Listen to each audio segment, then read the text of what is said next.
हाँ जी, नमस्कार साथियों, कैसे हैं आप सभी। I hope you are doing very very great. तो आप सभी का स्वागत है हमारे इस ब्रांड न्यू सेशन में। जैसा कि आप सभी को पता है, हमारा NDA 2024 का एग्ज़ाम जस्ट 3 डेज़ बचे हैं हमारे पास। 21 अप्रैल को आपका पेपर होने वाला है। तो इन 3 दिनों में मैं कुछ आपको ऐसे टॉपिक्स और ऐसे कुछ चैप्टर्स बताऊँगा जिसमें से कि आपके क्वेश्चन 110% फंसेंगे ही फंसेंगे। वहाँ से क्वेश्चन मतलब आते ही हैं। जैसे मैं आज 2 चैप्टर अलजेब्रा का लिया हूँ, ऐसे ही कैलकुलस का भी लेके आऊँगा। तो बेसिकली आज हमारा चैप्टर है सेट्स। स्टैट्स में हम कुछ ये टॉपिक्स लिखे हैं, मैंने लिखा है, और उन टॉपिक्स में ये कुछ ऐसे इंपॉर्टेंट टॉपिक्स हैं जो एग्ज़ाम में कहीं ना पूछता है। जिसमें से कि सबसे पहले हम आते हैं सेट्स में। सेट्स को डिफाइन करने का कोई नया तरीका तो है नहीं, बट फिर भी जान लेते हैं। सेट क्या होता है? किसी भी ऑब्जेक्ट को, किसी भी थिंग को जब हम कलेक्टिवली कलेक्ट करते हैं उसको बोलते हैं सेट। जैसे हमारे पास कलेक्शन किसी भी चीज़ का हो सकता है, जैसे हम कोई भी ढेर सारे बुक्स का कलेक्शन कर सकते हैं, क्लास में बच्चों का कलेक्शन कर सकते हैं, गर्ल्स का अलग कर सकते हैं कलेक्शन, बॉयज़ का अलग कलेक्शन कर सकते हैं। उन सब चीज़ों को बोलते हैं सेट्स। सेट्स को रिप्रेजेंट करने का 3 तरह का, तो मेरे बेटे इधर ध्यान से सुनो। सेट्स को रिप्रेजेंट करने के 2 तरीके हैं। फर्स्ट, हमारे पास टेबुलर फॉर्म होता है जिसको रोस्टर फॉर्म भी कहते हैं। दूसरा, सेट बिल्डर फॉर्म।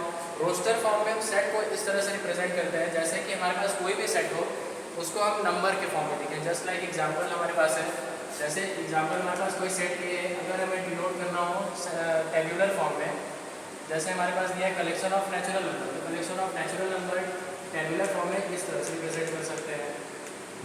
नेक्स्ट आता है हमारे पास set builder form. Set builder form मतलब किसी भी चीज़ को बिल्ड करना। बिल्डर का मतलब होता है यहाँ पे बिल्ड करना किसी भी चीज़ को। जैसे एग्जांपल मैं लिखता हूँ, अगर सेट ऑफ नेचुरल नंबर, तो कैसे लिखेंगे? X is such that X belongs to natural number.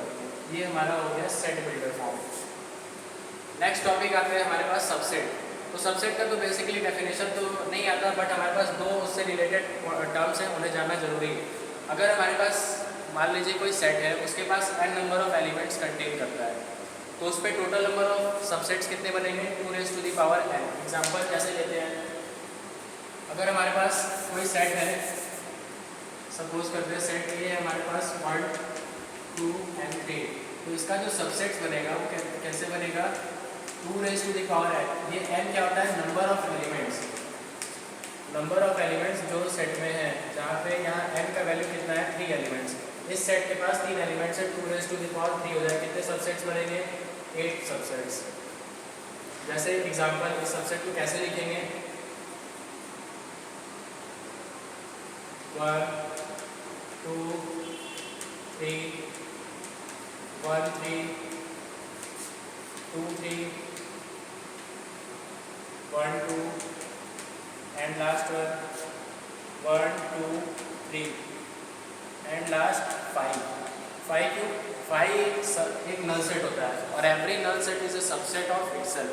जितने भी नल सेट होते हैं वो सारे सेट के सबसेट होते हैं। ये टोटल नंबर ऑफ एलिमेंट्स हमारे 8 हो गए। नेक्स्ट टॉपिक आता है हमारे पास प्रॉपर सबसेट। तो प्रॉपर सबसेट भी क्या होता है? प्रॉपर सबसेट कोई भी एलिमेंट है,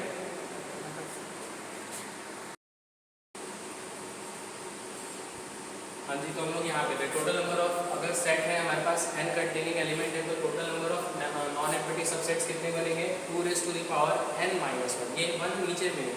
नेक्स्ट टॉपिक आता है हमारे पास पावर सेट। सॉरी, ये पावर सेट होगा, not proper subset, power set.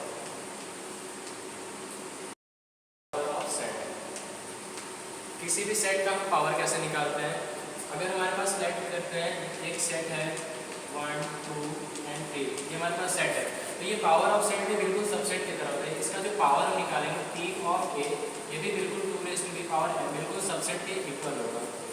तो पावर ऑफ सेट और सबसेट में ज़्यादा डिफरेंस नहीं होता, दोनों इक्वल ही होते हैं। नेक्स्ट टॉपिक आता है हमारे पास कार्डिनलिटी पे। What is cardinality? कार्डिनलिटी क्या होता है हमारे पास? कार्डिनलिटी होता है, सपोज करते हैं कि सेट है, उसके पास नंबर ऑफ एलिमेंट कितने नहीं है। सपोज करते हैं कोई लड़का है, उसके पास n नंबर ऑफ गर्लफ्रेंड्स बना रखा है वो। तो वैसे ही सेट्स में क्या होता है?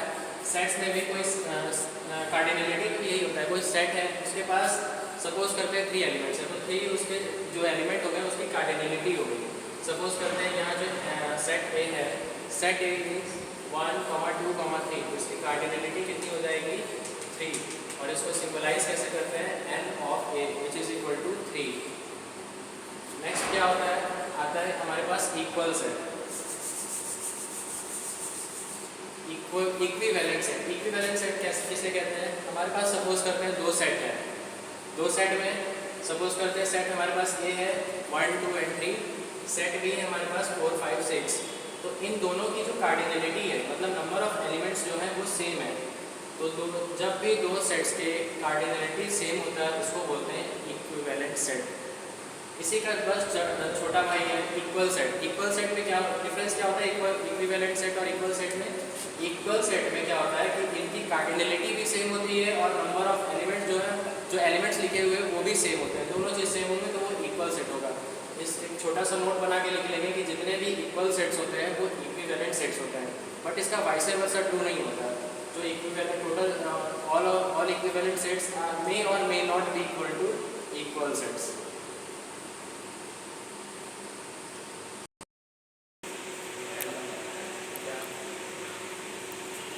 कुछ बेसिक फॉर्मूलेज हैं सेट्स में। आपको ये चार फॉर्मूले एकदम अपने दिमाग में, अपने खोपड़ी में डाल लेना है। सबसे पहले हमारे पास फर्स्ट फॉर्मूला होता है यूनियन का। दो सेट्स के यूनियन का फॉर्मूला क्या होता है, जिसको डिनोट करते हैं n of a union b which is equal to number of elements of a plus b minus of intersection of both the sets. Second, अगर हमारा दोनों सेट जो है वो डिसजॉइंट्स है तो दो सेट्स का डिसजॉइंट्स का इंटरसेक्शन क्या होता है? 5 होता है। 5 मतलब जिसे हम नल सेट्स कहते हैं। नेक्स्ट, ये दो इंपॉर्टेंट, बहुत इंपॉर्टेंट फॉर्मूला, ये हमारे प्रीवियस ईयर एनडीए के प्रीवियस ईयर में देखा गया, इन दोनों से क्वेश्चन बने। जैसे अगर हमारे पास तीन एलिमेंट्स दिए हैं, तीन सेट्स दिए हैं ए बी एंड सी, तो उनके जो टोटल नंबर ऑफ एलिमेंट्स बनेंगे जिसमें एग्जैक्टली 1 और 2 का केसेस बनेगा, तो एग्जैक्टली 2 का केसेस हमारे पास ये आता है n of a intersection b plus n of b intersection c plus n of a intersection c minus 3 times all the 3 sets of intersection. Next आता है हमारे पास सेकंड केस है विच इज 1 के लिए। एग्जैक्टली 1 का केस कैसा होता है? हमारे पास तीनों एलिमेंट्स के सम करेंगे, उसके बाद 2 एलिमेंट्स को कॉमन निकाल के थर्ड एलिमेंट से हम लोग इंटरसेक्शन ले लेंगे। जैसे इस वाले फॉर्मूले में हमारे पास प्रीवियस ईयर में एनडीए में क्वेश्चन आ रखा है। जैसे सपोज करते हैं किसी स्कूल में मैथ्स पढ़ाने वाले टीचर 23 हैं, फिजिक्स पढ़ाने वाले 24 हैं एंड केमिस्ट्री पढ़ाने वाले टीचर्स 19 हैं। उनका जो दोनों का कॉमन पॉइंट है मैथ्स और फिजिक्स का उनको 12 है, मैथ्स और केमिस्ट्री का 9 है, फिजिक्स और केमिस्ट्री का 7 है, और तीनों जो टीचर हैं उनके जो इंटरसेक्शन है वो 4 है। तो हमें ये बताना था कि जो ऐसे टीचर जो एग्जैक्टली कोई एक सब्जेक्ट पढ़ाते हैं तो कैसे फॉर्मूले को डिराइव करें। हमारे पास फॉर्मूला होता है n of a plus n of b plus n of c minus 2 times of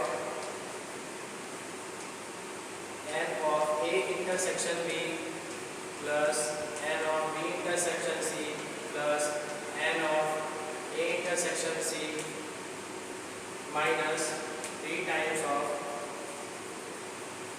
a intersection b intersection c. n of a, sorry guys, हमारे पास ये फॉर्मूले में यहाँ थोड़ा सा मिस्टेक है।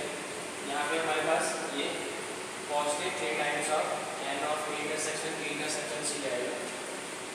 नाउ हमारे पास वैल्यू दिया हुआ है 23 plus 24 plus 19 minus 2 times of this element is 12 plus 9 plus 7 plus 3 times of 4।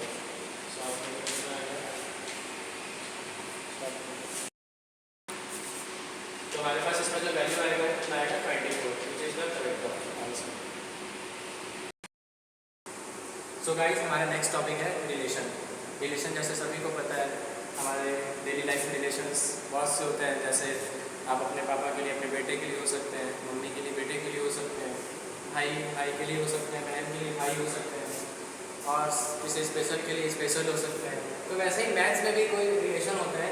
जैसे इस रिलेशन को हम सेट से डिफाइन करते हैं। जैसे हमारे पास कोई भी दो सेट है, उन दो सेट्स के बीच कुछ रिलेशन होता है, उनको हम कार्टेशियन प्रोडक्ट से डिनोट करते हैं। कार्टेशियन प्रोडक्ट कैसे डिनोट करते हैं?